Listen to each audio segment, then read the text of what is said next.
All right, Gene, are you ready to be counted in? Let's go, Jeans. Ready in 5, 4, 3, 2.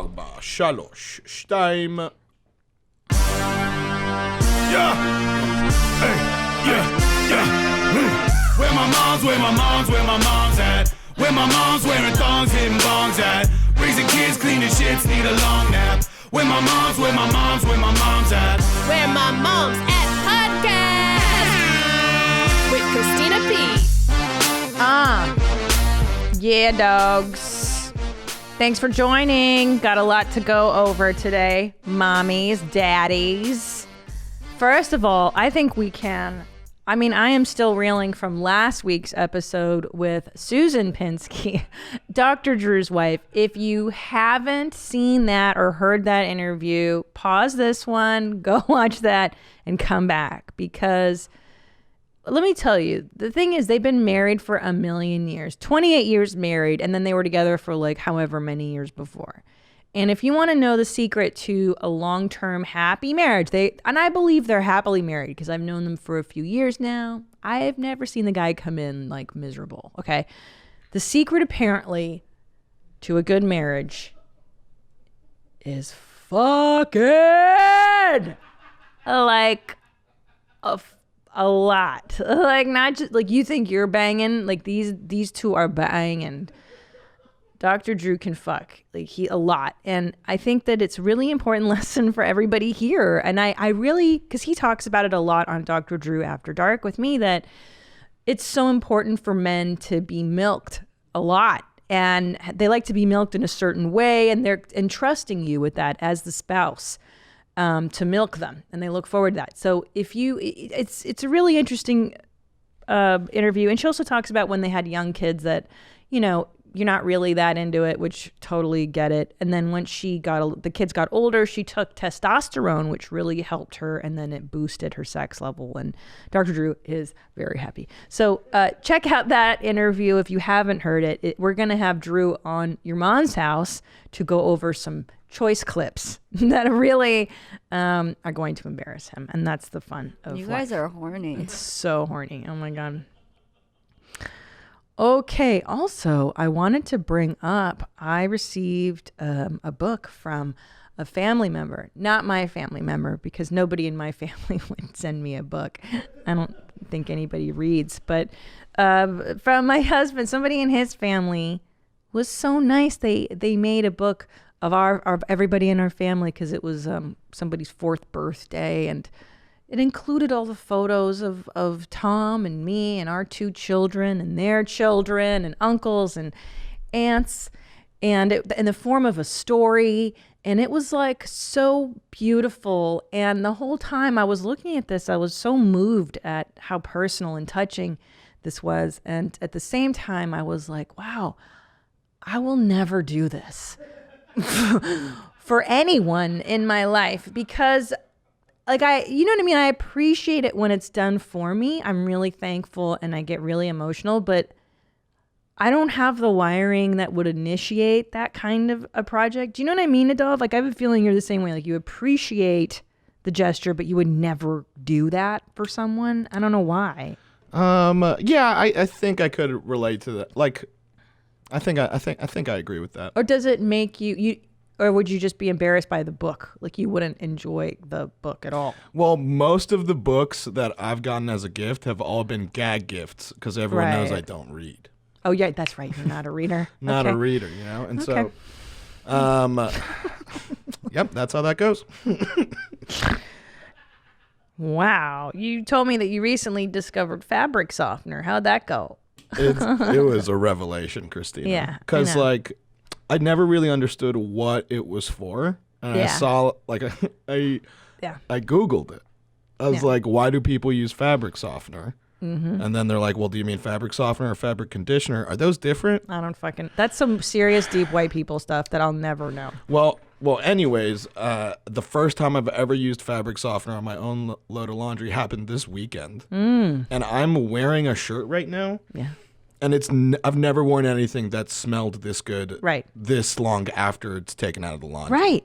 I didn't know it could be like this. I didn't know. Yeah, I agree. I did not even know what that, those dryer sheets Like, right. So I was like, why would you do that? I don't want. No. So I have those. I've been throwing those in. I don't know what those do, but I know that you throw Right. them in the dryer when you do it. Good smells. I think it makes good smells. Because because I've always done that, I've never smelled the good smells. It's the liquid fabric softener that goes Right. into the washer. That's Right. what creates the good smells. Right. That's like a double special thing.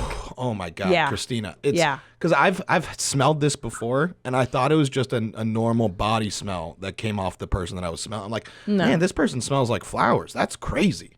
I know. And now I smell like flowers. So I'm like, oh my God, know. I could have been like this for 30 years before this. I know. And you know what's so messed up? Because I didn't discover fabric softener until I was like 35. And my 35? Yeah. Oh, I beat you by 5 years. I love it. Or 4 years. That's great. Oh, I feel good now. Okay, Thank cool. God. You're ahead of the curve. But like I would have these ideas because I would hear of such things like, hey, you can put fabric softener in your laundry and it'll smell nice, or your clothes will be softer. And I would literally go, but that's not for me. Like, who spends money on that stuff? Like, that's for like rich people. That's for frivolous people. Absolutely. Yeah? Yeah. And I still feel that way about nice smelling candles. I'll be like, I'm not spending $20 on a candle, but if you'll buy it for me, I'm like, oh my God, this is the best thing ever. I love it. I love it. Yeah. The candles that smell like fresh linens. Ooh. Yeah. I know. And that's the thing is like you get older and you're like, oh, it's not. You should spend money on those things that bring you joy when you can, because that's what life is about. Joy. You know? Right. Because I think you and me at a young age were trained that joy does not help you become a good person, right? Right. Well, there was You don't build character through joy. That's Christina. true. Or there really was no room for it. There was no time for joy. You know what I mean? It was like, who's got money for that shit? Yeah, exactly. It's Yeah. like if you're comfortable, then you could be doing something better than you're currently doing. Yeah. You know? It's like, and if you're uncomfortable, then you're doing a good job. Yeah, I know. I don't know if my parents ever really enjoyed a moment. They certainly didn't enjoy parenthood. Like, I think the idea of enjoying time with your children was completely foreign to me. When I had children, I was like, you're supposed to like this. I really didn't. And I'm not even saying that as a joke. Like, I really didn't understand that people took joy in their children or in their lives. So it's quite a revelation for me now at 44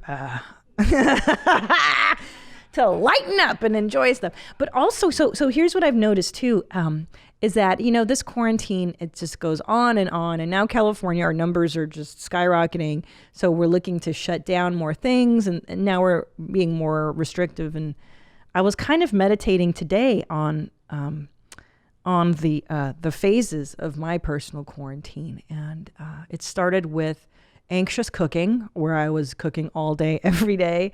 And then it moved into wigs, right? I was in my wig phase and I was buying wigs on Amazon. I think these are all very productive phases so far, though. So far, so good. Yeah. I'm not arguing. No, I'm not judging these phases. I'm just announcing them so that people listening are probably like, I had something similar to her. So I did cooking, I did wigs, and then I got on Etsy. And I don't know if you can notice my my yellow flower dazzler I'm wearing. This is an Etsy purchase. This is one of, just a series of wacky necklaces you'll be seeing on this show, because I love Etsy. They're one of a kind. They're unique. It helps some lady. And then I got into 80s sweaters. So this is an actual sweater from the 80s, used disgusting people's clothing. And then I bought those. And then after the wigs, after 80s sweaters, I started to tell my therapist, and then drinking. Sorry. And then I got into drinking because you got it. Not like a regular mom. I'm a cool mom. Because I actually, at the beginning of the quarantine, didn't drink. I was white knuckling. I was trying to not let myself sink into that. And then I got a cold sore, and my doctor was like, oh yeah, have you been drinking? And I was like, no. She's like, you should. Maybe you should just have 1 or 2 a week, you'll be fine. And I was like, yeah, maybe my anxiety is I hadn't had cold sore in 10 years, and you're like, oh, this is bad. The only time I ever got one is when we were like moving or we, were working too hard. So right. Highly stressful situation. Yeah. It's like shingles or some shit. Like you don't get that unless your body is like your autoimmune system is eating itself basically. So I decided to start drinking and then now I started drinking too much. So now I'm drinking every night. And now I'm in my final phase of quarantine, which is diet and exercise. Now, I've just transferred all that anxious energy into swimming and hiking and stuff. And I hear that's healthy. And it has been really good. But I just want to say, it's good. And here's why I bring this up. Because for the longest time, I thought I was a person who didn't exercise. Like, you label yourself as that thing, like, well, I don't exercise. I'm a fucking piece of shit. Yep. Right. I don't use fabric softener. I don't deserve good things. Why should I be fit? That's for somebody else. And for years too, like since I was a little girl, I just was never encouraged to, I don't think it was just, I was lazy. I was always like skinny, but lazy. So I'm becoming this person that, I actually enjoyed swimming the other week. I was in the pool and I was chastising myself because I wasn't doing it perfectly. I was like, oh, your stroke is off, right? And I was like, what am I doing? Can't you just do this for the joy of it?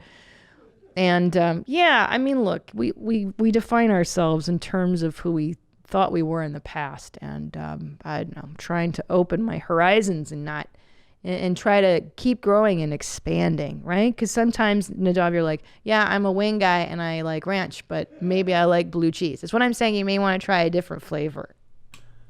A different flavor of wings? Yeah. I mean, sure. Yeah, I'll fuck with some lemon pepper. But I mean, it's gonna be ranch with it though. It's gonna be ranch. Ranch all day. Look, man, blue cheese is just fucking rotten ranch. That's what it is. It is, right? Isn't blue cheese? It's rotten ranch. Because blue cheese are the chunky, moldy crumbles. Because, here's what happens when you accidentally get blue cheese when you ordered ranch. You don't notice that it's not ranch until the moldy flavor hits you, 3 seconds after. You're like, oh, I don't think this was ranch. It's not. And it wasn't. It's blue cheese. Blue cheese sucks. Ranch is better. Yeah. I'm sticking by it. And I've never liked people that were really into blue cheese. Blue cheese people, generally, I've always been like, not my kind. Now look, though. Not my type. Like, there's a time and a place for everything. A wedge salad? I like a wedge. That only works with blue cheese, You're I right. get it. There's a time and a place for everything. Wings is not.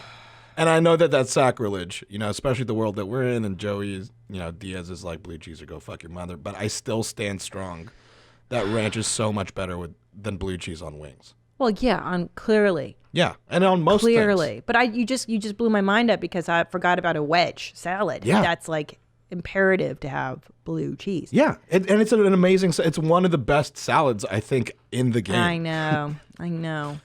Now, remember when you were a little kid and you tasted blue cheese and you were like, "This is the most vile shit." Mm-hmm. Like, wasn't it the grossest thing you could ever conceive of? Yeah, my thought was just like, this isn't ranch. Ugh, yeah, ugh.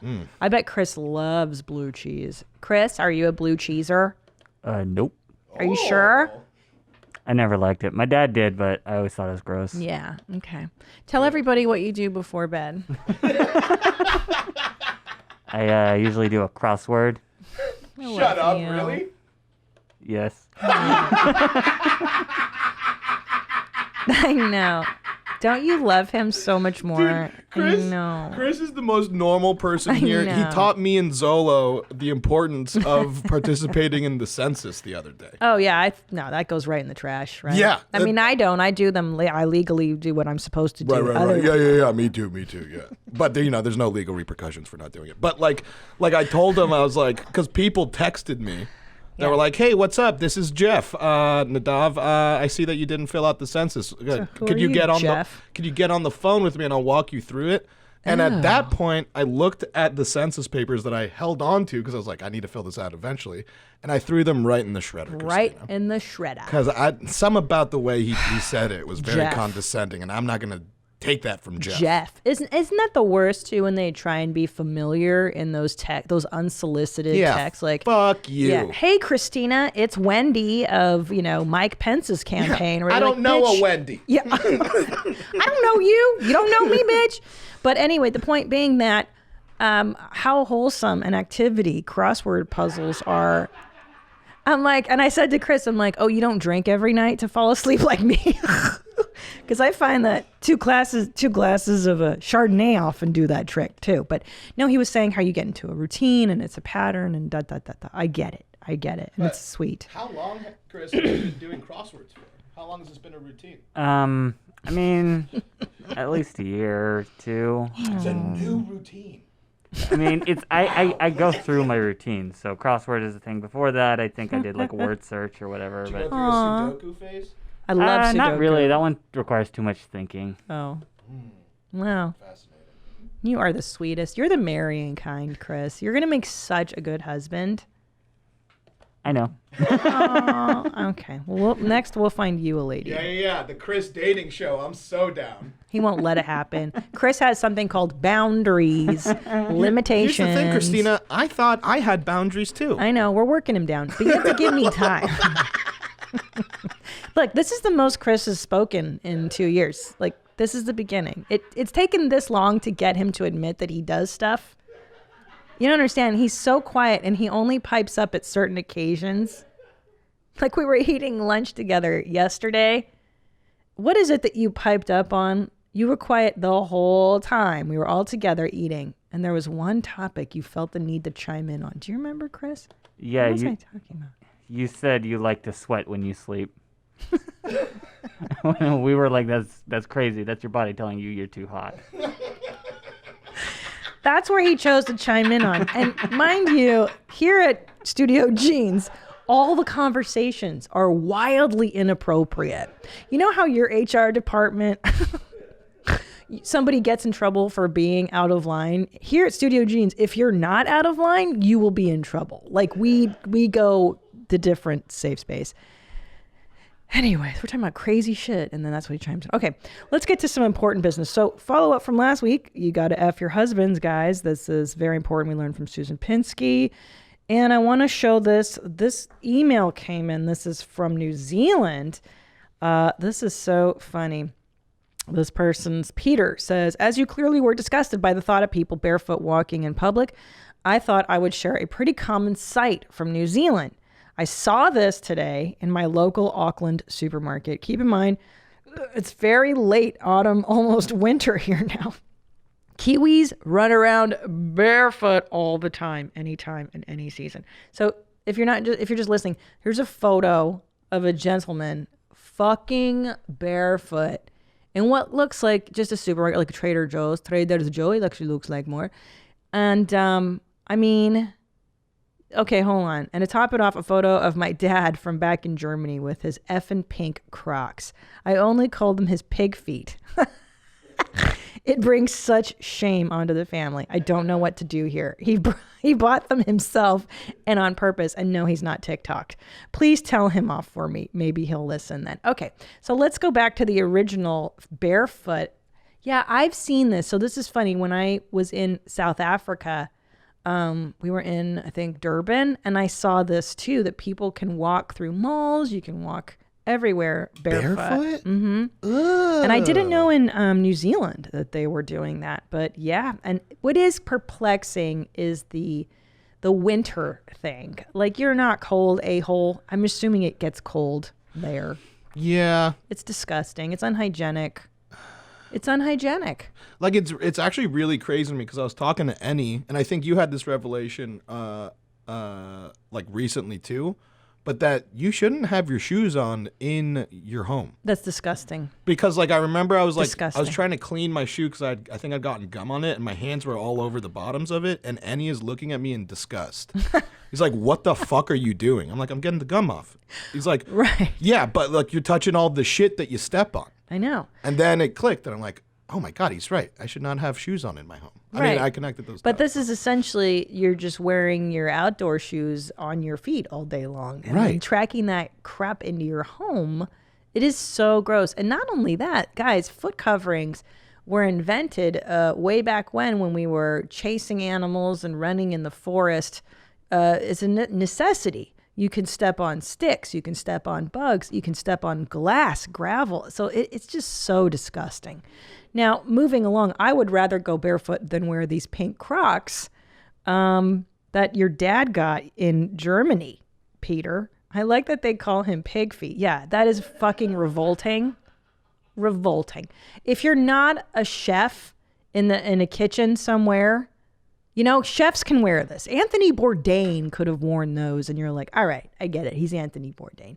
But just for comfort, and another thing, they're not safe because nails and shit can go in your feet still. It's not very porous. You're sweating.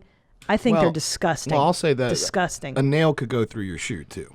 I think that's just as much a protection. But there's not a hole in the front where like a nail could literally. No. Here's where I'd make the argument is that sure, I don't know if it's safer Glass. or less safe, but like, let's say for example you're in the bathroom or you're taking out the garbage. Guess what could spill through those holes and straight onto your tootsies? Garbage water, piss, stuff that you encounter in the bathroom. That's where that's gross, I think. Yeah, and just aesthetically, it's just. My friend sent me a video of the line in front of the Birkenstock store in Santa Monica. And I looked at the line and I go, yep, all unfuckable. Just a line of unfuckables. They were not, oh, here it is. Oh, I gave it to you. Good. Yeah. So here's, Jessica sent this in. Birkenstock store. I'm not even kidding you. There's a line. There's a line. There's a line. Look at it. Unfuckable, Amish girl, weird lesbian mom. Let's look at the lineup. Let's cut the audio and let's look at the lineup here. Who's standing at the Burke store? So this is the line at the Burke store. Okay, weird foreign guy. Go down. You're and my dad. Yeah. Okay, but hold on, stop, pause. Okay. First of all, I think this is the most unforgivable look in the world. If you're a man and you're not from Eastern Europe or Europe in general, he's got his pants hiked up, pushed up mid-calf. And then that's not enough of the sin. And then he's got white sneaks with no socks, which is so disgusting because you know it smells rancid, just rancid, nasty. It's blue cheese feet. That's what you're getting. Disgusting. Now, hold on. Disgusting. Didn't you just recently It's the gayest thing ever. Look how gay he looks. Didn't you just recently start wearing socks? Me? Uh-huh. What are you talking about? I've always worn socks. Didn't I could have sworn maybe you said a story where you're like, oh yeah, I used to not wear socks and then I learned about ankle socks? No, I used to not wear ankle socks. I didn't know that you could buy hidden socks. So I would look like a nerd alert wearing like high socks with like cool shoes. But this is unforgivable.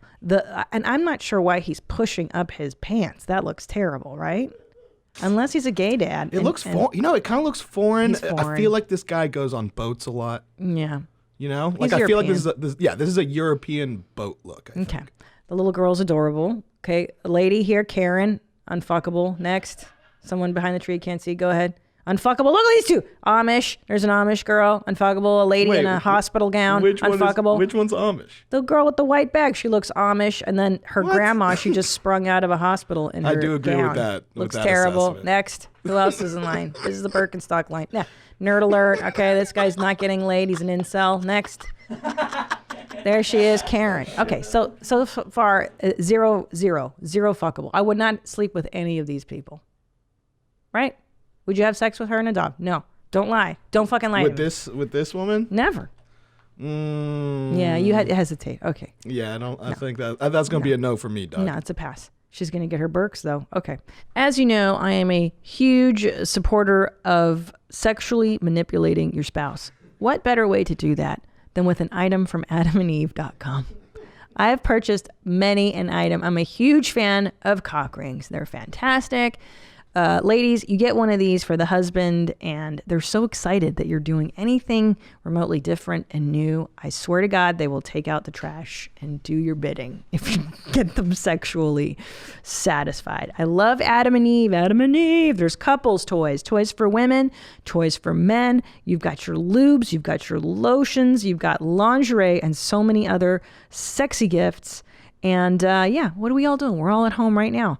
So you can choose almost any one item and get 50% off at adamandeve.com with the code WMMA. Oh, I love this. Go to adamandeve.com and use that offer code WMMA to get 50% off just about any item plus 10 free gifts. What? Use code WMMA at checkout. Would you like to know the secret to natural looking foundation? It is Luminous Silk 4-in-1 airbrush system. It's absolutely the best thing. I use it. It comes with a little machine, a little tube. You fill it up and you can blend the color so that you get a precise color. You know, a lot of times you buy a color, it's too light, it's too dark. And what I love is that it just rests on the surface of the skin and it doesn't rest in your wrinkles and make you look dry and old. It really is the best. Unlike traditional liquid foundation and powders, which can exaggerate the signs of aging like fine lines and wrinkles by being heavy and cakey, the Luminous Silk Airbrush system uses 10 times less makeup, and its skin-loving 4-in-1 formula combines your moisturizer, your anti-aging serum, your concealer, and your foundation for flawless, younger-looking coverage. Luminous Air has a limited-time offer for you right now. Go to trysilk.com/WMMA to get 60% off your Luminous Silk 4-in-1 airbrush system. That's trysilk.com/WMMA. Get smoother, fuller, and more natural-looking foundation coverage. Visit trysilk.com/WMMA today. So let's do some other follow-ups. Oh my God, this one's my favorite. I wrote it. I wanted you guys to tell me what's the most annoying thing your spouse does.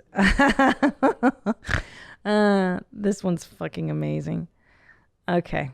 What my mom used to do, and oh, do I hate it. I was a teenager, was not only staring at me while watching TV with this silly mom grin. Oh God, this is so hard to read. But once I finally gave in and looked at her, she would ask me, "Are you happy?" Oh,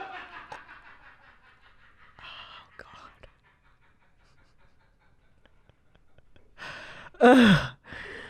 Oh, God. My mom is still really good at asking those deep questions totally out of the blue and out of context of what's happening, which 20 years later, I'm 34 now, still makes it awkward and weird for my sister, me, and my dad. Besides the weird quirks, she is a great mom. I'm really lucky with my parents. Greets from Belgium.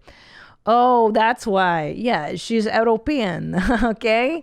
She's European, and that's what they do. They like to ruin spontaneous moments with deep stuff. That's what we do. We like to take everything and make it heavy. So she took the moment. It's like when you acknowledge what's happening, it destroys it. You know, like you can't name it. You can't name the moment. Otherwise, the moment then disappears. So that's what your mom was doing. She was ruining your joy. That's so gross. Are you happy? Ugh. Hi, Mommy. I was watching the latest episode and the video clip of London, and her mom reminded me of something my mom told me. So London was a girl who they visited a resort or something when she was a little girl, and the mother let her sleep with a different family for one night. And didn't even know these people. And she's like, "Thanks, Mom." So, my grandma used to take her 3 kids camping all the time when they were little. She also had a CB radio in her car and let the kids talk to truckers in the area. Hell yeah. When they stopped to use the restroom, she would let her kids ride to the next truck stop with the truckers. We asked her about this and she said, "Oh, well, I was driving right behind them. They couldn't take them anywhere." This would be in the early 80s. So, I mean, look, well, it's true. You're riding right behind the truck. You don't know what that guy's doing during the ride. Yeah, because taking them somewhere isn't the only bad thing he could do. I know. Got a knife in your pocket, you could do some real damage to someone in the passenger seat. Oh, we know it. Everybody's imagining right now what could have happened to that little kid. Gross. Good job, parents. Well, I'm just glad that they're alive and well and able to write in about it. There you go.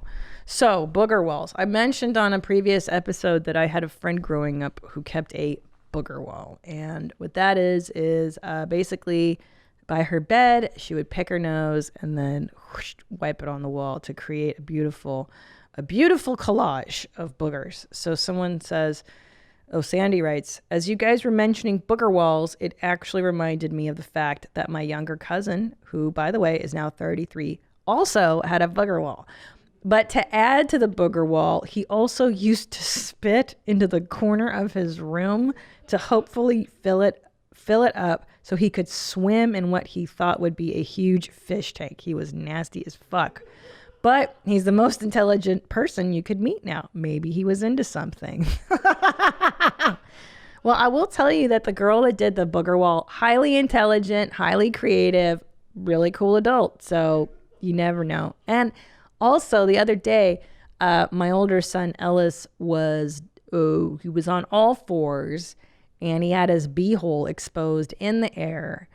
And I was like, dude, does he need mental help? Is this okay? And then, no. And then my friend was like, it's fine. My kids do the same thing. So all the weird stuff you're worried about, probably not as weird because you'll grow out of it, which is what everybody tells you. Don't worry. They grow out of it. Now, Chris did nothing weird growing up. I know that. I was a nose picker. I love to pick my nose. Were you a nose picker, Nadav? I bet you were.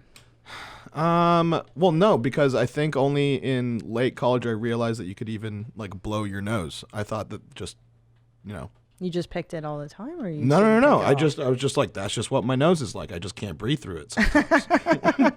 I didn't realize that I could get that out of there. I was just like, that's just how I'm breathing today, I guess. I bet you had so many gross things. Okay, let's do the follow-up video. Let's see what's on the video.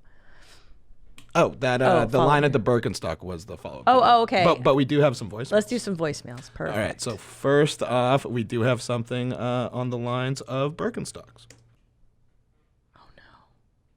People are gonna get mad at me. They always are. Hi, Christina. Hi, Jeans. Noah. I'm living in Portland, Oregon, and I just wanted to call in and let you know that I saw not one, but 3 different people wearing Birkenstocks in the rain yesterday. 2 of which were wearing socks. Just thought I would leave that there and see what your thoughts were on that. Thanks. Bye. So he's from Portland, where it rains constantly. But people are wearing sandals with socks in the rain. No, I know. That's what I'm trying to like. Ugh. It's so stupid. And if you can only think about the rage that I feel when I get my socks on, and I'm out of the shower, I'm getting dressed, and then you accidentally step in a puddle of water with just your socks on. Like the fucking rage I feel, like God has cursed me and now I have to start over again. It's like a total takeover. It's like it's like you shower and then you have to shit. And you're like, oh, fuck, now I got to go back. It's like, should I just go to sleep and start the whole day over? Because the order of things is messed up. And that's how I feel about Birkenstocks and socks. It's a summer shoe. If you're going to do it in the summer, not the winter. Disgusting. Thank you. We have another follow-up voicemail. Yeah, this is a follow-up on someone's bachelor pad. Hi, Jeans. You were talking about pathetic bachelor existence in this last episode, and I just wanted to give you my experience with my pathetic ex-bachelor, my fiance.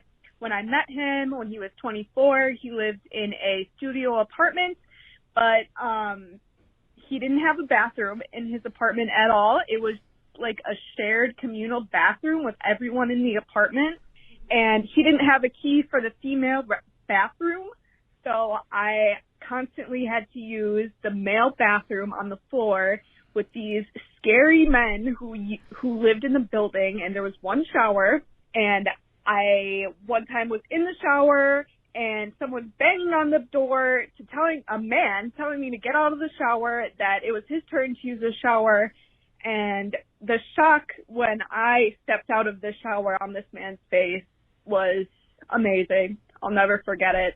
So don't feel bad about living up a pathetic bachelor existence, Nadav. It's okay. I dragged my man out of that hellhole, and I'm sure you'll find a woman to do the same for you. Bye, Jeans. I mean, where was he living in a halfway house? What kind of thing have you heard of that?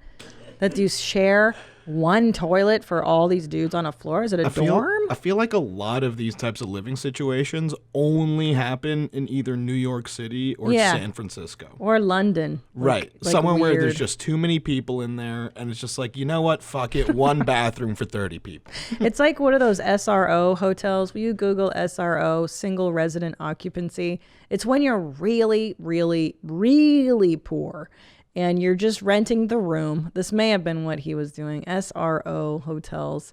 And it's like the most depressed. It's a flop house. Yeah, it's like what, Bukowski would live in an SRO. It's a one room. Yeah, you don't even have a toilet. You have to go down the hall for the toilet. Whew, San Francisco had a lot of these. Yeah, they're really depressing. Oh my God. It's like the military. I remember when I would do these military gigs. And God damn it, one time I was somewhere so freaking hot, somewhere in the Persian Gulf or something. Qatar. I was in, or they say Qatar. I was in Qatar. And there was really nice air conditioned bunks. They put us in like a huge, it's like a big, dormitory. So you have your little room. I had my own room, side by side, freezing cold. Everything's metal. And the bathroom was so annoying. Yeah, I had to get up and then walk all the way to the other side of the building to go pee. It was so nightmarish. And I pee like 3 times a night. So I get up, put clothes on, go down the hall, piss, come back. It's a whole fucking thing, man. I should have just peed in a cup. Now that I think about it. Yeah, why didn't I just piss in a cup? Well, I live and learn. You know what I mean? Okay. Let's do follow-up. Where my dad's at. Oh, I love hearing from you dads. You guys are my faves. Yeah, so we have one voicemail. Okay, let's do that one first. Yeah, from a dad giving us a hack. Huh? I got a quick mom hack for you. I make juices in the mornings for myself with beets and all that other good nasty shit. And my son, he's fascinated with it. And when I'm done making my juice with all the vegetables in it, he likes fruit juice. So I'll take the fruit without cleaning out anything, and I'll run it through the juicer. And what he doesn't realize is all the particles and everything else from all the other vegetables and whatnot that I put through the juicer is now in his juice as well, and he loves it. Quick little mom hack for you. I like that one. Yeah, our boys, whenever Tom makes smoothies with like his weightlifting powders or whatever, but before he puts the powder in, if the kids see it, they're like, smoothie, I want a smoothie. And then we trick them into to drinking veggies and stuff too. But that's a really good trick. Very good. I like that one. Yeah, it sounds a bit like Susan's trick from last week too. You just blend up some carrots or broccoli and just put it in waffles and stuff. That's what we did. So I started doing that with pancakes, and it's super easy. It's really, really a great way to get them eating stuff. So here's a good hack too. This is a good one. This comes from Tommy. Don't talk about vegetables when you are making supper or planning meals. Just do it. I would chop carrots and broccoli, and my boy would toddle in to see what was going on. I'd hand him a carrot. I'd hand him a spear of broccoli, and he would eat it. That's so true. Like it was a treat from daddy's labor. He's 23 and still loves vegetables. That's so true. I think if I do that to the kids, like if I'm feeding them and I just kind of do it matter of fact, it's kind of like everything in life. If you're not thinking about it too hard, you can get away with it. It's like shoplifting. I don't know if you ever shoplifted, but the key to shoplifting is you do it and you don't make a big deal. Like hey, I'm supposed to have this pen. This is supposed to go in my pocket. Like that's the kind of thinking you need to have when you're stealing shit or feeding your kids. This is what's supposed to happen, and you just go there. Yeah. Where my dad's at. Okay, wife has butthole problems. This is interesting. Hi, Mommy. My triple D slut wife of 5 years is awesome, and I love her very much, but she has a bowel issue that requires her to take laxatives every day, which results in her having explosive browns multiple times a day. This will be fine with me, except she refuses to clean the toilets in the house, which means that duty falls on me. Our poor toilets are all ruined due to her messy browns, and I almost throw up every time I have to clean them. If she didn't have such huge milkers, I would probably go off and find a Dalmatian with a normal butthole. But I just had to vent. Well, Brian, I don't know if I've probably said this before. I've been with the same man for 15 years. And what I found is that, we have the same fights for the last 15 years. You fight about the same stuff over and over and over again. You're always leaving the boxer shorts on the floor. Or, why didn't you do this when I asked you to do that? So plan on having the same problems over and over in your relationship. So there's two things you can do. You either work around the issue, which is I'm a firm believer in working around as much as what is unchanged. It's unchangeable is what I'm trying to say. She's likely going to be doing this forever. 5 years she's been blasting the bowl, okay? Nothing you can do. So you're going to have to work around it or just fucking ignore it. I always say outsource. Outsource what you can in the relationship to save both your sanity. I've said this before. Tom and I, since we've been together, we have had a housekeeper, and I'm talking broke. I am talking 2008 broke, where Tom and I had $200 to our names for some way. Somehow, we always had a housekeeper, no matter what. Even if it was just once a month to do a deep cleaning of the bowl, of all that stuff. Because we were like, I don't want to do it. I don't want to spend my free time. I highly recommend bringing in a housekeeper. I know with COVID right now, it's kind of tricky. But hey, or you just got to shut up about it. And I know it's disgusting, but I'm sure you do gross shit too. That's the thing in a marriage is really, can I accept how disgusting my spouse is? It's really a threshold of disgusting. I've seen Tom's browns and skids and farts just for so many years. I've just blocked it out. And it gets to a point too when you're with somebody for so long that their disgusting thing it doesn't become your disgusting thing, but it becomes like a part of you. Like Tom's grossness, I co-opt as my grossness. Like if I like to groom him. I like to find acne. I like to pluck long hairs. I like to get in there.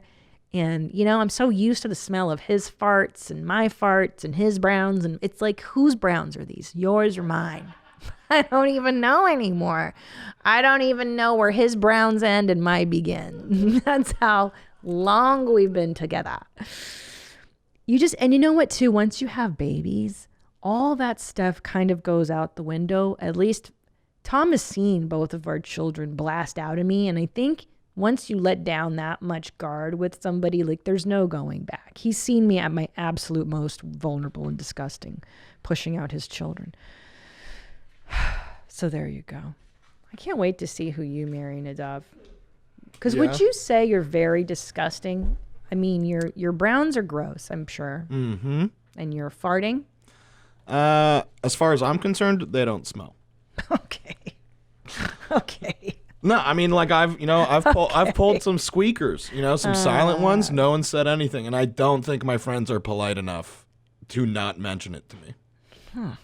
They would definitely tell me something. Huh. But yeah, here's the thing though, is that like when I don't think about it, I'm like, I'm not gross. But then you mention one thing, and it's like, oh yeah, right, I am disgusting. We're all gross. Yeah. I think to not be gross takes so much effort that I'm so unaware. I don't think I could it would take so much effort for me to constantly be on that high alert. Yeah. Of, oh God, was that gross? Right. But I don't know. But maybe it's a defense mechanism, but I'm able to use that grossness and make myself laugh with it. Like I remember in college, back when I was actually like shaving my face with a razor, that I ran out of aftershave one time. So I just threw Listerine on my face because I knew it had alcohol in it. Oh my God. And I was just like, this kind of fucks, my face smells minty fresh. And then I told someone that, and then they laughed really hard and made me feel bad. And I was like, oh, so you're not supposed to do that. No. And then I'm able to laugh though, because it's like, oh yeah, I'm the dumbest person I know. Yeah. And that's funny. That's true. And the key to true happiness is to find that person that you're okay being dumb in front of. Like the other day, I printed out, Tom was like, can you print this thing out? We have to sign it. And then I printed it out 3 times.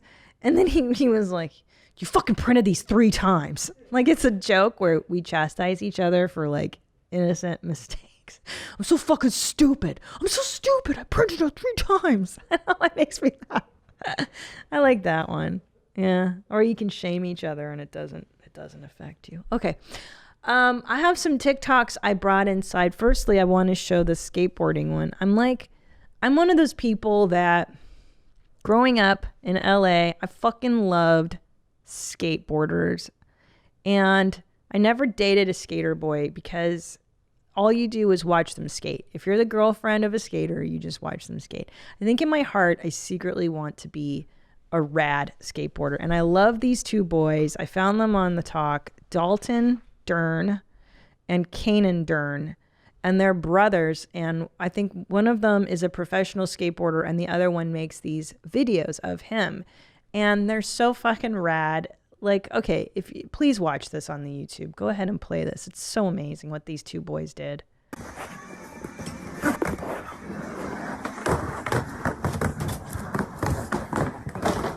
Whoa, so they're just skating through a whole house. Mm-hmm. It's dope. Through the bedroom, living room. My favorite is he goes to the kitchen and there's someone there. What? Yeah, now he's outside, in the backyard, in another house, living room. Here's the kitchen, there's mom. That's so rad. So at what age are you going to pressure Ellis and Juju to be able to do this in your house? I'm on this shit. Look how rad that is. Yeah. Dude, that's rad. So they're on the gram at Dalton Dern and at Kanan Dern. And I love the recklessness. I love that kind of shit. I really hope I would love if my boys got together and did stuff like that. I just thought it was super fucking cool. I wish I could skateboard like that. Okay, let's do the wiping jar. I saw this on the talk and thought I would share this with you parents out there because this one blew my mind, bro. Okay, so basically this woman is talking and she's like, a lot of people be surprised to know that I do this. So she's taking like the jelly jar that we all have. And most of us have nasty crusted over lids and crusty and gross goopy jelly jars. This broad, all she's doing is taking a cloth and wiping the lip of the jar clean. And then she's here, play it, and then she's doing. It's so simple, but yet people find this fascinating when they come into my house, and they also think that I am a sociopath, that I take the time to do this one. But it's not that crazy. Like, here's the thing, I think it is. Why? No one ever wants to see the bottom of a jelly jar, I think. The bottom? You have to. No. You wait until you haven't used it in a while and the jelly makes it impossible to open. And then you know it's time. That's the end of the jelly jar. That's so true. Yeah. That's when you know. Yeah. That's when it's time to get a new one. If you see the bottom of it, you have no way of knowing how long it's been there for. I know. But this one, like, look how inspiring that is. How clean what that about is. This is inspiring to you? It feels good to watch her clean the jelly jar. Okay, here's the thing. I agree with you that it feels good to watch her clean it. Oh, look how Would good it that is. feel good if I had clean jelly jars? I don't think so. Chris, I bet your jelly jars are spotless. Immaculate jelly jars. I don't really eat jelly, so. Doesn't eat jelly. Would you eat the low sugar kind? I mean, sure. I did have peanut butter and jelly like a month or 2 ago, though. Mm-hmm. But that's the last time I had peanut butter and jelly. All right. Well, I would have pegged you as a jelly guy. I was blown away by this. Fuck you too. Both of you. Because I would never, ever think to just do something so simple, to wipe down a jar, and it would bring me so much peace. So are you doing that now? No. No. And that's the thing, is that I can appreciate when other people do nice things. I don't do any of these things. I don't know, and I don't know why, because I know it would bring me joy, but I'm like, I don't deserve it. I don't deserve the clean jar. I can't be that person, right? Who am I to wipe a jar? That's for uppity blonde ladies. I'm not an uppity blonde, right? Oh, that makes me laugh. No sense. No sense. Can I tell you what I feel like? I feel like I would be a failure to my heritage, like as a hardcore Eastern blocker. Like to me, this is what like white Americans do. Like white ladies do that shit. I'm not like wiping jelly jars. Yeah, like it's so American and wholesome. I'm like, I'm not that person though. Like my family would fucking laugh at me so hard. Yeah, because I mean, here's the thing: is that I look at this it's weakness, and I'm like, I didn't realize this was a problem worth solving. Yeah, you know, like I didn't think this was ruining anything. It seems like, man, imagine if she applied that. I don't know. I don't want to say curing cancer, but something close to, like, there's a different problem that's probably better to solve. See, you're finding this to be a useless thing. That's yeah. I actually find this to be deeply satisfying and useful in that if I did that, it would probably feel really good to me to see that in my own fridge. That you would eventually be eating old jelly that you can't tell is old because you could still take the lid off. No. I mean, you just kind of... We go through a lot in our house. Oh, okay. It's not a problem, but I don't know. That would bring me such peace and joy. And I'm like, I know it would. I'm just not going to do it. I'm still not going to do it. Who am I resisting? I don't know. I got to talk to my shrink about this. Okay, so here's another talk that I found, and I tell you, I've been annoyed by the fashion industry for a minute because lately there's been a movement, in all of society for inclusion and diversity, which is an inherent good. I don't agree with that. But I do think that the fashion industry is an industry, meaning its job is to attract eyeballs and sell things, and it's a fantasy world. It's a business like any other. And so there's this really pretty, she's actually quite beautiful model on Instagram. And the only thing that's different and unique about her is her ridiculous eyebrows. And the thing is that she's extremely traditionally beautiful, like objectively gorgeous. So the eyebrows, it's like her way of sticking it to the man or her way of being diverse. It's kind of a bullshit. It's like me shaving my head at 14 and being like, why are you looking at me funny? Like, I'm just wearing a dog collar. God, Mom. And it feels like a little childish. So she's on the gram and she's always like, what? Why can't everybody handle my brows? And then there was Did you just pluralize that? Why can't anyone handle my brows? Yeah, well, I just see one. There's one, yeah. Mm-hmm. And then she's like, I want you to know me better. In one other talk, she's like, I want you guys to know me better. So go ahead and ask me whatever you want to ask me and I'll just answer it. And it's like, what, are you really that interesting that people are just aching to know more about your internal life? Like you're very beautiful. I see that. And you've just chosen these wacky eyebrows that it's an easy remedy, you can go get them tweezed. But I like that she's lumping herself in with an inclusion movement, right? Like I think it was Calvin Klein had a black trans plus sized activist model in Times Square. It was an ad, and I was like, wow, well, that's a marginalized person. Now that is an inclusive moment. Like, wow, that's really unique. She's really interesting to look at. She's selling Calvin Klein. Awesome. Okay, but so play this talk. It just makes my fucking brain explodes because I'm like, is this generation completely bereft of any fucking reason? Is there any logic? Not everybody, but just this kind of argument makes me nuts. Play this.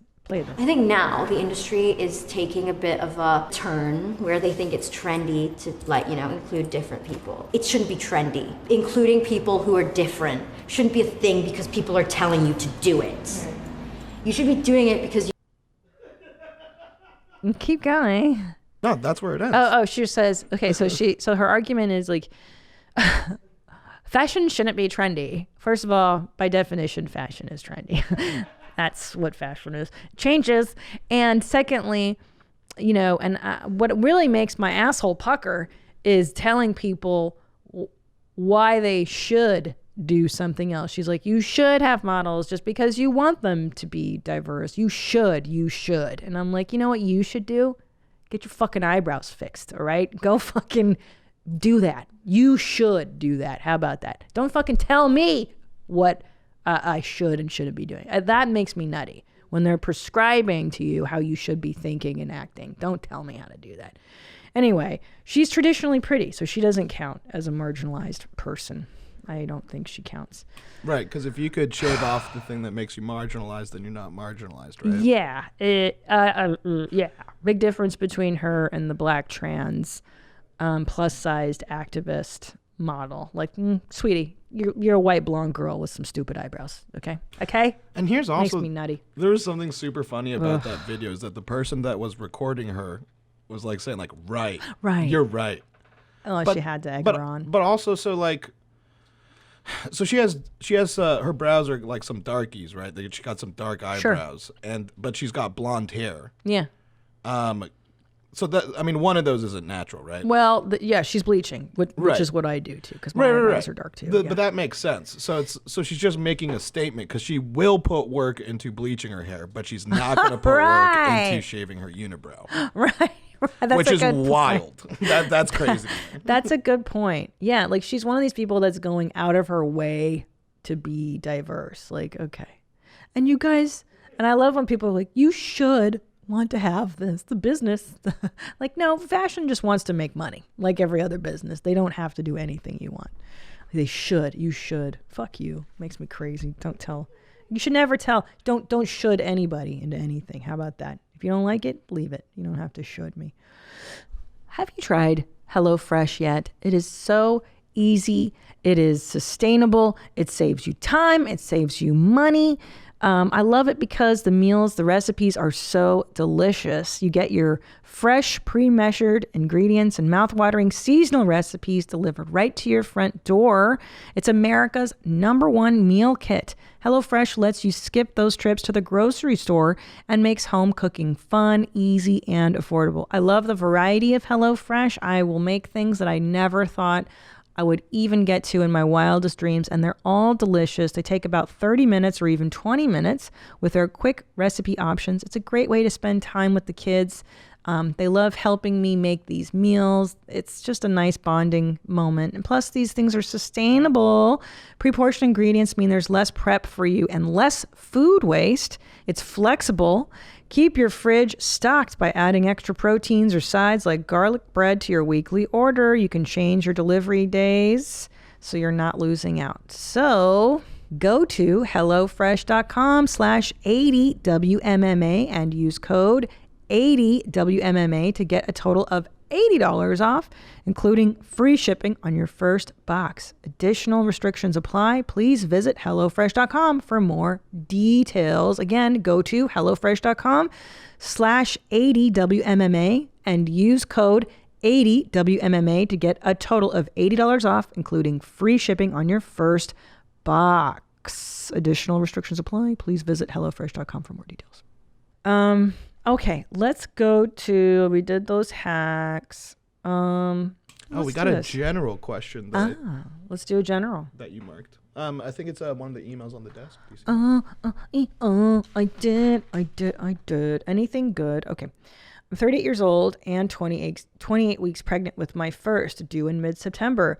Listening to you, Leanne and Ela, I haven't heard anything nice about those first few weeks of a baby's life. The dark forest, as it has lovingly been referred to. Don't get me wrong.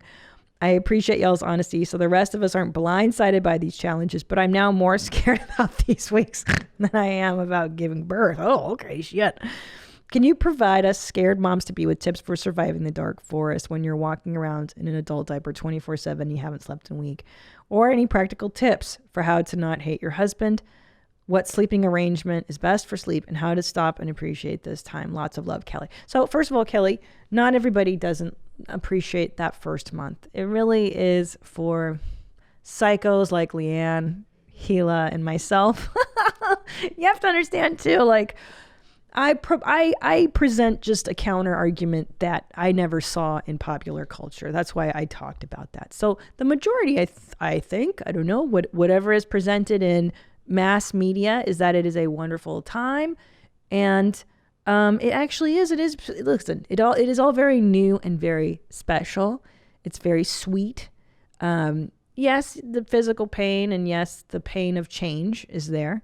But it's you're going to be so in love with your baby that you're going to overlook all of that and then maybe get amnesia later and have a second one. But obviously it wasn't all bad because I went back for seconds is what I'm trying to say. But the specialness of their tininess, their vulnerability in that first month is, I think what I'm trying to say is the ambivalence, the ability to hold two opposing feelings at once is difficult for me. Maybe not for you. Maybe not for a lot of women. The ability to be simultaneously terrified of taking care of this life and cherishing this new life and being really enamored of it. You're going to fall in love with this kid. So it's good and it's bad. And then just for me, it was harder than most. But let me ask you this. So walking around adult diaper, okay. Practical tips for how not, okay. Dork forward when you're walking around adult diaper, okay. How do you not hate your husband? That's a hard one. Because you've got hormones playing a huge role. You know, there's almost nothing you can do except be direct. I found that telling my husband in advance, hey, look, man, everything that's inside of me is going to come out of me in a few pushes, like everything. And everything drops out the bottom. Warn him. Hey, I don't know how I'm going to react. You may have to check in on me more. You may have to be more tolerant of me. Just apologize in advance. That's what I did I remember before I started taking hormones for IVF with Juju, I literally said to my husband before I put an estrogen patch on, I said, I'll see you in a year because I'm about to lose my mind. And we kissed and I was like, just forgive me in advance. You're going to fucking hate me and I'm going to hate you. Sleeping arrangements is best for sleep in the beginning, the first month. I advise, this is what I did with my kids and it worked nicely, was having a bassinet right next to your bed. You're going to be maybe a little nervous about the kid. Is the kid sleeping? Is the kid breathing? So that way you've got the bassinet right next to you. There's some beautiful bassinets that come right up to the edge of the bed there and you can just breastfeed that way, or if you don't breastfeed, whatever, it's there. And then your husband sleeps next to you so you can both enjoy the thrills of not sleeping that first month. I kind of recommend it because that'll lessen the anger you feel, the resentment when you're just the only one waking up. You can take turns getting up to deal with the baby if you do formula. Tom and I split duties in the very beginning with Ellis. I don't recommend that one. Maybe you take shifts, 4 hours on, 4 hours off. I recommend getting as much help as possible. I recommend a mother, if you have one, if you like her and you guys get along, bring her, bring a grandmother, bring a sister, bring a nanny, bring a housekeeper, have meals delivered, have meals brought to you. Just ask for as much help as you possibly can in all senses. Don't do shit that first month. You're not returning emails. You don't take visitors unless you really, really want them. Just focus on being tired and focus on you and the baby. And then you'll get through it. And then before you know it, you'll be out of that forest in no time.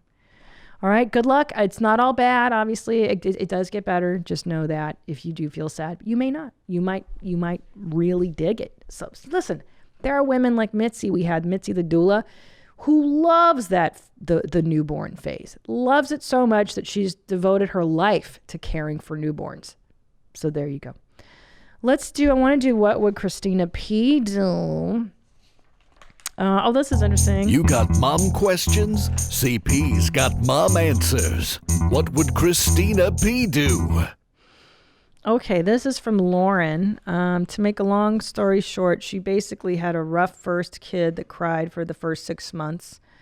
And it literally just almost killed the husband. She's got bad postpartum depression, PTSD from it all. I know. She says, I noticed on Where My Mom's At, everyone says you need to have another child to give your child a sibling or else you are basically a shitty parent. What are your real thoughts on the situation? I love you and your humor. Thank you, Lauren. Okay, you don't need to do it. I think there are situations in which being an only child was really, really great for me. Now, had I had normal fucking parents, it would have been great. You get double the Christmas presents. You get a great education because your parents can afford it. You're given the coolest shit. Again, my life as an only child was miserable because my mom was crazy and my dad was crazy. All right. So if I had normal parents, would have been great. I've got a few friends that have onlys and they're going to stop at onlys and the kid is totally happy, totally adjusted, totally normal. For me, it was important, I think, for Leanne, because we both grew up with wacky moms and as only children. We were very lonely and sad because our parents were nuts, not because being an only child is somehow inherently bad. So I just want to make that distinction, and I probably don't always make that distinction. So there you go, Lauren. And hey, listen, I know there's pressure. Society wants you to pump out another one. Don't do it. If you don't have the mental and the physical or the financial resources, do not do it. There's no reason. There's no reason to stress yourself out. You're enjoying your one kid. Keep enjoying them. Okay. How to start therapy. I've been tuning into your podcast for some time now, and I want to be a mother in the sometime future. I'm in a relatively new relationship, but I come from a dysfunctional family, and my father is an ex-alcoholic like yours. You mentioned seeking therapy, and I had a mini breakdown last night and cried in the bathroom when my father came over to my house and realized, hey, normal people don't react like that. And I started searching up therapists in my area. I haven't made the phone call yet, and I'm on the fence about how to seek for help and how to deal with these issues so I don't spread them to my children in the future. How'd you start your process in therapy and finally seek the help you needed? Thanks, Daniela. Okay, Daniela, it's not normal to cry every time you see your folks. I had the same reaction before I got into therapy, actually. The last time it was like I was talking to my mom and she was fucking stressing me out. She said, I had a stroke. That's the time she fell down at Lamps R Us and it wasn't a fucking stroke. And I hung up the phone and I just started shaking and crying and having like a very visceral reaction. And so what I did was I asked a friend, ask around, ask your friends. Hey, are you in therapy? Who do you recommend? Who do you see? And most of the time that therapist can't treat you and the friend if you're close because it's a conflict, but that therapist can recommend you or refer you to somebody who can. And then it's a dating game. You're going to meet that person. You're going to sense if it's a good match. And what does that mean? It means you feel comfortable confiding in them. It means that, I'll tell you, one therapist I saw, the guy was dressed like a space alien. He had on fucking Velcro shoes and light denim jorts. And he looked like fat fucking Santa. And I was like, no. You don't even know what's up in the world. You look like a psycho. How are you going to tell me how to live my life when you're dressed like a fucking stupid Santa? So that sounds like a small thing, but it's a big deal because I was like, I don't want to talk to you. And one time he goes, okay, Christina, I want you to put your hand on your heart and close your eyes and pretend I'm your mom. And I want you to act out. And I was like, is this acting class? Like, is this the Stanislavski fucking therapy? I don't want it. I'm a performer in my real life. I don't come to therapy to perform. So his style was not compatible. So then I interviewed another one. I started with another one. And then I didn't like her for whatever reason. Then I went to another one. And then on the third try, I found the woman who I'd been with for a decade. So it really is trial and error. You try, you talk a few times, you realize, I don't really like them. I don't feel like I trust them. I'm not really, you should cry a lot on your first session with a shrink if they're any good. That's what I think. So good luck. Good job. Get into therapy. Always, always go. I don't know how people don't see therapists, even fucking normal ones. Okay. Well, I don't want to do that one. That's gross. Oh, okay. No, I don't want to do sloppers. Okay, here's a good one. My name is Ashley. I'm 23 and have been with my boyfriend for about 8 to 9 years and should be soon getting engaged. Good. Per my passive-aggressive encouragement. Awesome. Good girl.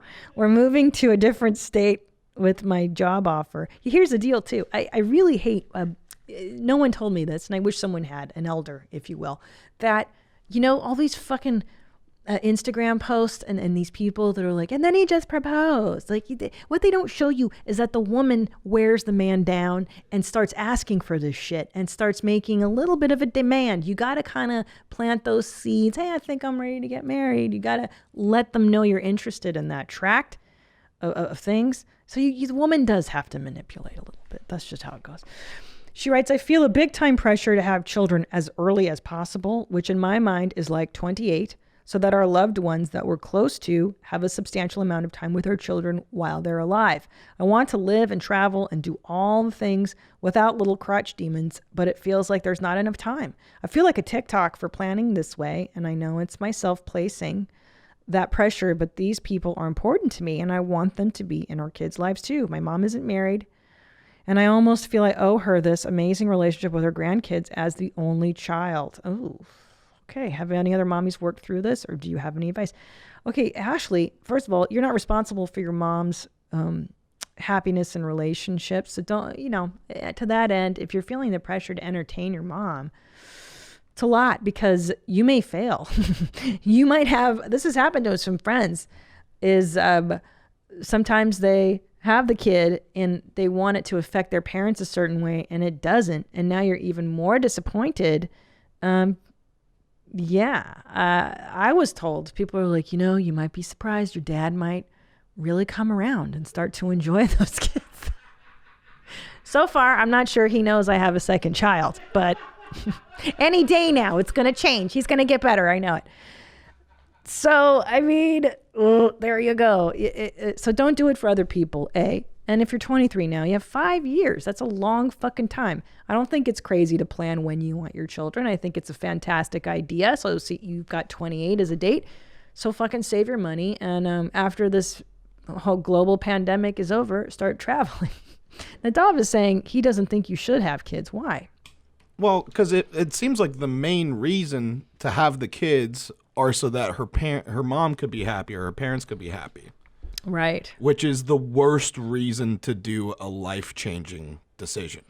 It is, because the motivation is for an other. Right. Yeah, that's what I'm saying. Yeah, I completely agree with you in that. Like, it's because like even in the email she's addressing, she's like, I know that having these babies means that the fun is over, and I think you're right. Yeah. So if you know that it's fun, but that you also want to please, it's just I'm not saying having kids is a bad idea, but having a kid to make your parents happy is. Yeah, and I think 23. So first of all, let's all think back to being 23. That's still the age where you're looking for your parents' approval, and you often do things out of like, gosh, this will really please them. Maybe I'll become a doctor, a lawyer, an accountant, whatever, to please mommy and daddy. So she's still young, and you're still in that thinking of pleasing mom and dad. But yeah, you've got plenty of time, girl. You're so young. I don't know. You live in Tampa. Okay. So yeah, people have kids young there. 28. See how you feel at 28. Don't rush. It doesn't say that you're being pressured, but you're smart to plan. Why not plan? Plan. Right. Like put some eggs on some ice or something if you want. I always advocate that. If you want to know exactly where you are in your fertility, science is pretty great right now. You can get your levels tested, your FSH, your fucking, I don't know, your BBQs, your whatever. And they can look at your eggs. They can look at the quality of your eggs to give you a better idea so you don't feel rushed. And that's at a fertility clinic. You can make an appointment and just get checked out. Now, I don't think most people's insurance doesn't cover it, but I'd say it's worth the investment so that you can put yourself at ease. 23 is so young. But then again, sometimes age is irrelevant with fertility. I know infertile 23-year-olds, so it doesn't have shit to do with fuck, as they like to say. What was that meme that's on the... I don't know shit about fuck. That's that girl from Ozark, that blonde girl, Ruthie. Oh, God, she's a great character. God, she's so amazing. She's one of the best things about that show. I know. It got too stressful for me.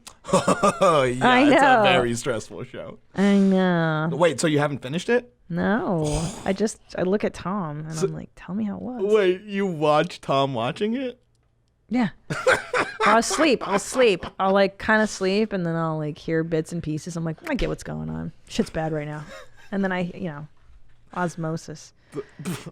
Yeah, it's a wild show. Highly recommend. Highly recommend. Hold on. Okay, I always get this question. I love this question. This is Kenna from the Rockies. She's not a parent yet, but how did you and Tom decide you guys were ready to try for a baby? My husband and I are in our 20s and both really want to start ASAP, but I'm terrified of being underprepared and not thinking through everything, so we keep delaying.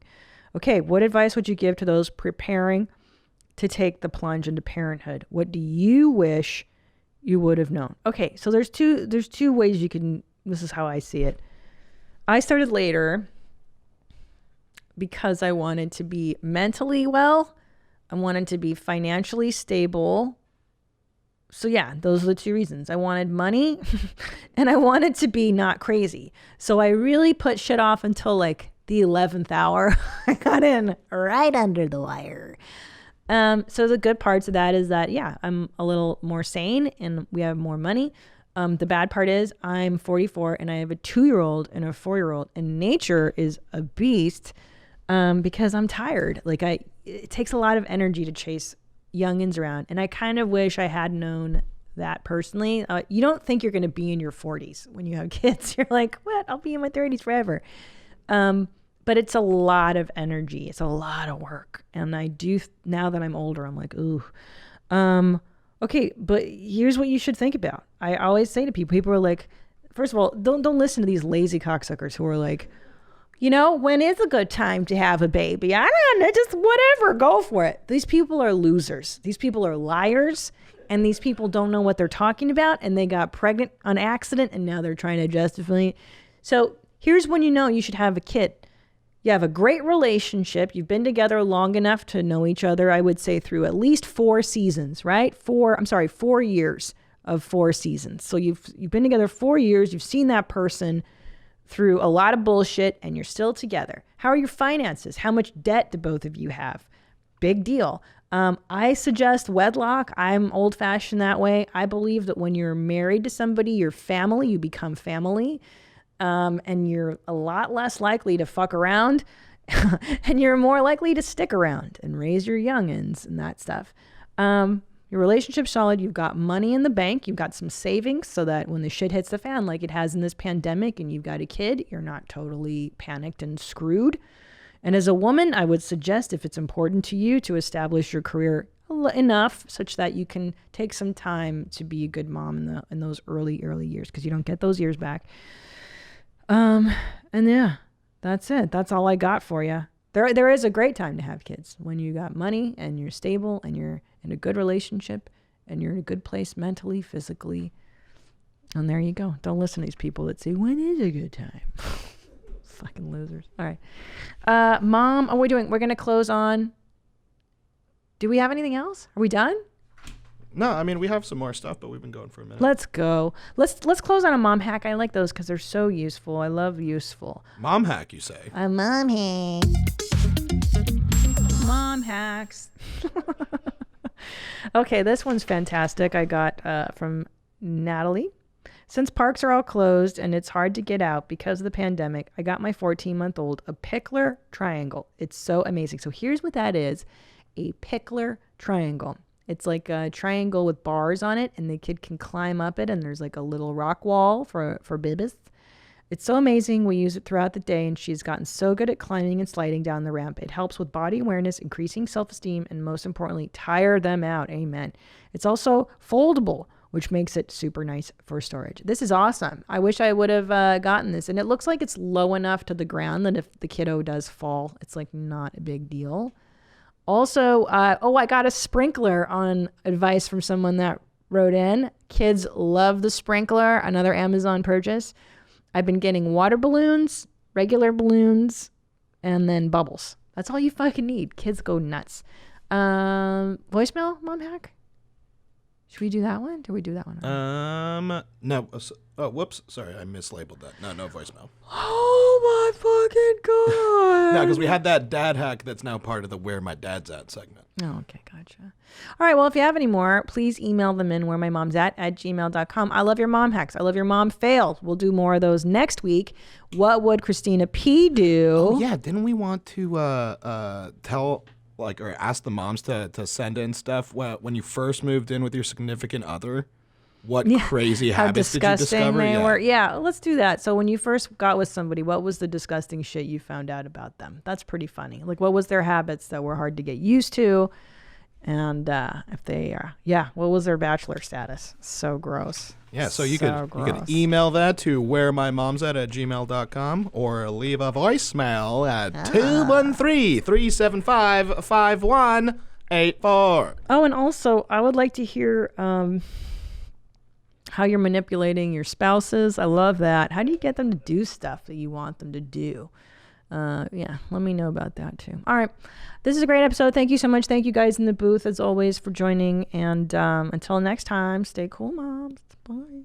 Where my mom's at? Where my mom's wearing thongs, hitting bongs at? Raising kids, cleaning shits, need a long nap. Where my mom's at? Where My Mom's At podcast with Christina P.